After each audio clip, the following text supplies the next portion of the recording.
Provas na alfabetização. Já ouvi assim, Ludmila, eu acho incoerente dar prova para uma criança que ainda não lê. Mas a prova é um instrumento de avaliação válido, aceito. Assim, ele é da cultura escolar, da nossa cultura escolar. Dificilmente você vai trabalhar numa escola que aceite você não dar provas. Então, eu vou falar aqui da elaboração, da aplicação e da correção das provas na fase de alfabetização. Meu nome é Ludmila Lima, eu sou professora, psicopedagoga, dou aula há mais de 15 anos na rede pública do estado de Minas Gerais, já alfabetizei muitas crianças, já ajudei muitos professores a alfabetizarem também e vou deixar um link aqui na descrição desse vídeo do melhor curso de alfabetização que você pode fazer na sua vida, tá? Vou deixar ele aqui, não vou ficar me estendendo muito sobre o que tem lá não, senão a gente vai ficar um vídeo inteiro só falando do que tem lá. Vamos para a avaliação na alfabetização. Bom, primeiro vamos falar da elaboração.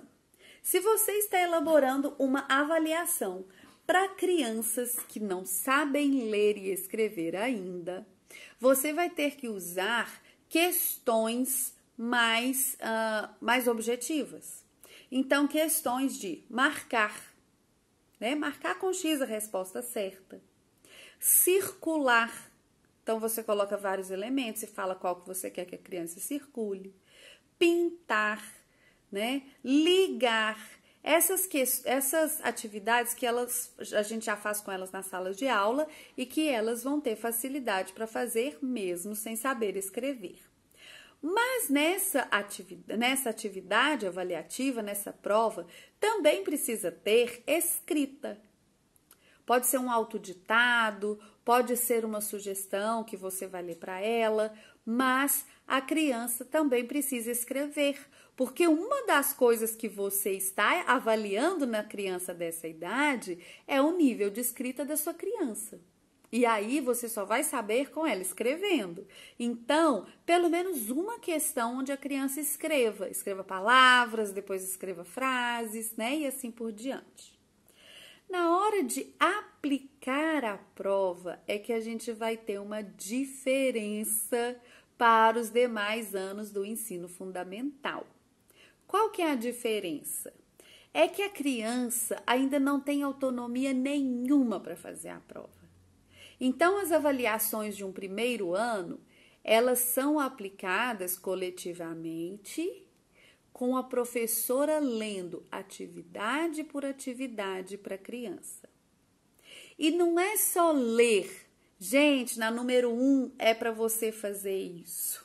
É assim, pessoal, olha aqui. Eu quero que você coloque o dedinho no número 1. Agora você está vendo que tem uma ilustração, tá escrito uma coisa aqui que eu vou ler para vocês. E aqui tem uma linha. Você vai escrever nessa linha o seu nome. Pessoal, agora vamos ler aqui, ó. A professora vai ler esse texto do quadrinho. Aqui tá escrito assim: mamãe, fui almoçar na casa da vovó. Não se preocupe, o papai vai me trazer para casa. Um beijo, Bruno. Aí a gente vai falar assim: esse gênero textual que a professora acabou de ler é um bilhete, uma receita, um convite. Gente, quem acha que é bilhete vai fazer um xizinho aqui. Quem acha que é receita vai fazer um xizinho aqui. Quem acha que é convite vai fazer um xizinho aqui, ó. Lembrando, bilhete, receita, convite. Sabe por quê, professora? Além da criança não saber ler, por não saber ler, às vezes ela não localiza onde é que é para fazer. Então, se você não orientar muito bem a sua criança, ela responde a resposta certa no lugar errado. Ela colore coisa errada, ela marca a palavra errada, ela responde tudo errado. Então, no começo, a gente vai fazer dessa maneira, indicando os espaços, orientando, explicando para a turma.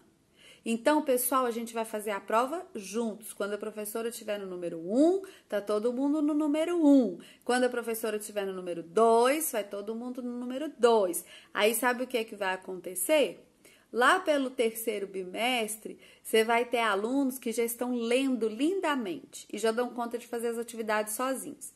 Aí você vai ver que os seus melhores alunos vão tirar uma nota horrorosa na prova. Sabe por quê? Porque ele vai tentar fazer sozinho na sua frente. Mas isso faz parte da experiência. Ele vai fazer, ele vai perceber que era melhor para ele ter feito junto com você.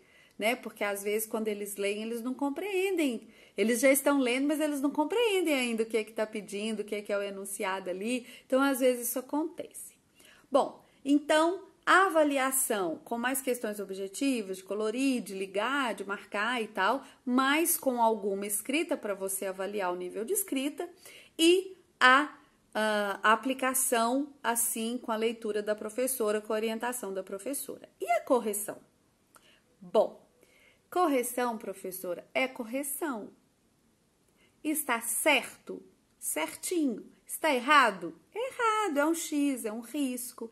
Não precisa riscar em cima do que a criança fez, mas ali, perto da atividade, você vai ter que sinalizar que está certo ou que está errado. As questões de escrita, você não precisa sinalizar se está certo, se está errado. Você precisa observar e avaliar o nível de escrita que a criança está. Não precisa marcar tudo que ela errou.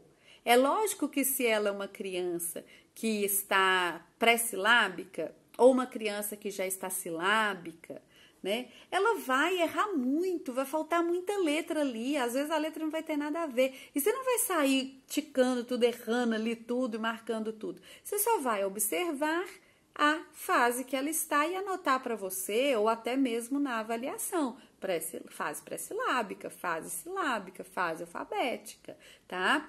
Você vai fazer dessa maneira.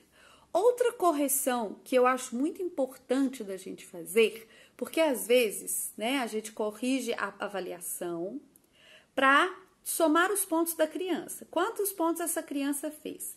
Eu gosto de fazer uma avaliação por questão. Em vez de contar só quantas questões a minha criança acertou, eu gosto de contar quantas crianças acertaram a minha questão. Por que eu gosto de fazer isso? Porque se eu tenho uma questão que está trabalhando um gênero textual, por exemplo, e eu tenho uma sala de 30 crianças para alfabetizar, e 15 crianças erraram, eu preciso retomar esse gênero textual, isso não ficou aprendido na minha sala. Se por acaso eu estou trabalhando ali o som de uma letra ou uma continha, né, em matemática ou alguma questão da ciência, a maioria da minha turma errou, eu preciso trabalhar aquilo de novo, eu vou fazer uma intervenção coletiva, uma retomada. Ou pode acontecer também de as crianças acertarem, a maioria das crianças acertarem e alguns alunos errarem. Errarem muito, errarem a prova quase toda. Nesse caso, o que nós vamos fazer? Intervenção individual com essas crianças. Pode ser investigar por que essa criança não aprendeu, é uma parte importante. Pode ser uma atividade a mais, pode ser uma atenção a mais. Traz essa criança para sentar perto de você, para dar mais atenção, para ajudar mais com as atividades, para que ela fique mais atenta nas aulas, porque se ela está sentada aqui mais pertinho, ela tem menos distração. E aí a gente vai trabalhar uma intervenção individual. Então, além de corrigir, né, da maneira que eu disse, você precisa tratar os resultados da sua correção para descobrir se você precisa fazer intervenções coletivas, repetir alguma coisa ou trabalhar individualmente. Eu espero que esse vídeo tenha esclarecido para você a questão da coerência da avaliação. É possível sim fazer avaliações e avaliar bem as crianças com a prova escrita também. A gente avalia, distribui pontos para outras coisas, né? Inclusive para a participação dela nas aulas. Mas isso é possível, é viável e fazendo dessa maneira vai dar tudo certo, tá bom? Se você gostou do vídeo, é muito importante para o canal que você deixe seu like e compartilhe com outros professores. Um grande beijo e até a próxima!